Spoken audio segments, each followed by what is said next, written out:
We have to move on to Dr. Harsh Kumar. He again is a very leading glaucomatologist at CFS, heading the CFS glaucoma department. And he is going to tell us something very relevant, avoiding Bleb fibrosis. Every small step. Thank you, Chitra, for having me here. And definitely, I think this is the most important part, because in the end, when the drugs fail, we have to do the surgery. In the surgery, if we do more fibrosis, we are in trouble. If we do less fibrosis, we are in trouble. So it has all to be very well balanced. We know the trouble is that coagulation, inflammation, proliferation, and remodeling is bound to happen, but in a regular fashion. We know that the risk factors primarily are that if there's any kind of surgery that has previously been done on that eye, or there's any kind of a secondary glaucoma like neovascular glaucoma, if there's any inflammation like uveitis, or even our drops being used, there's going to be higher risk. So what exactly are we going to do? Pre-operatively, we have to be very careful. In the long term, we have to try and use preservative-free medications, at least BAK-free if we can't use preservative-free. And then when we are nearer the surgery and we find that there's a lot of inflammation, we can use topical steroids, topical NSAIDs. You must treat the inflammatory disease of the eye. And you have to stop the anticoagulants, but in consultation with the person who started it. Again, we have shifted on doing the what we used to do over here, the vertical suture. Everybody has gone on to doing a corneal traction suture, because the vertical suture used to bleed and there was a lot of fibrosis because of that itself.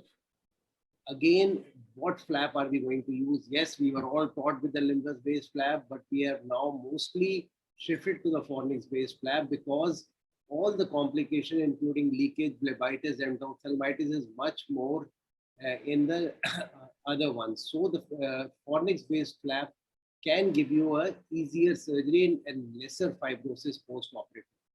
Again, any kind of bleeding, you have to really be active to stop it.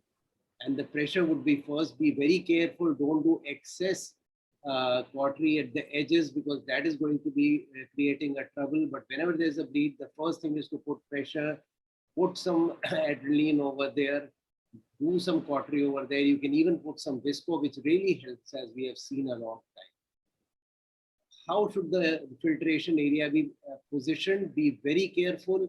Any interpalpebral area, or if you're going into the inferior areas, could be a disaster, because the inflammation and the endophthalmitis could be much, much higher. Again, how do we make a scleral flap really decides how lesser fibrosis we can have. We have to have a larger flap, and the edges of the flap should not reach the end of the thing, because what we basically want is that the flow should not be anterior. And therefore, what we have found out is that you have to have a larger dissected area of the conjunctiva. The mito should be applied more diffusely.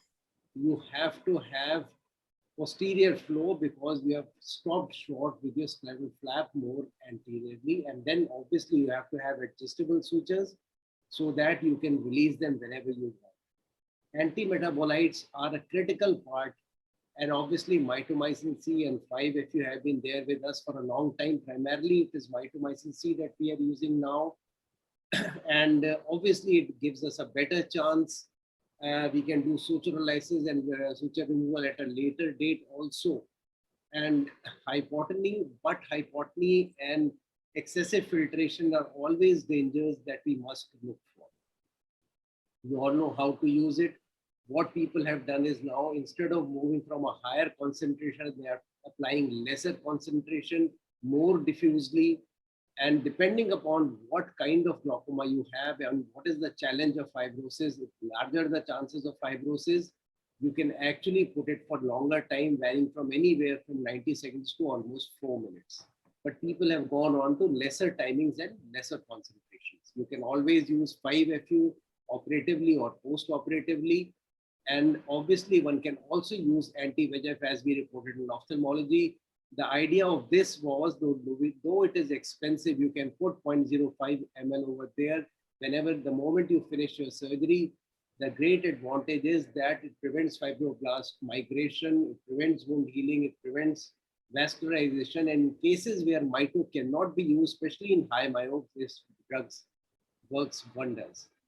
Obviously, Ologen has been tried extensively, but It takes a lot of learning curve. People are also using amniotic membrane.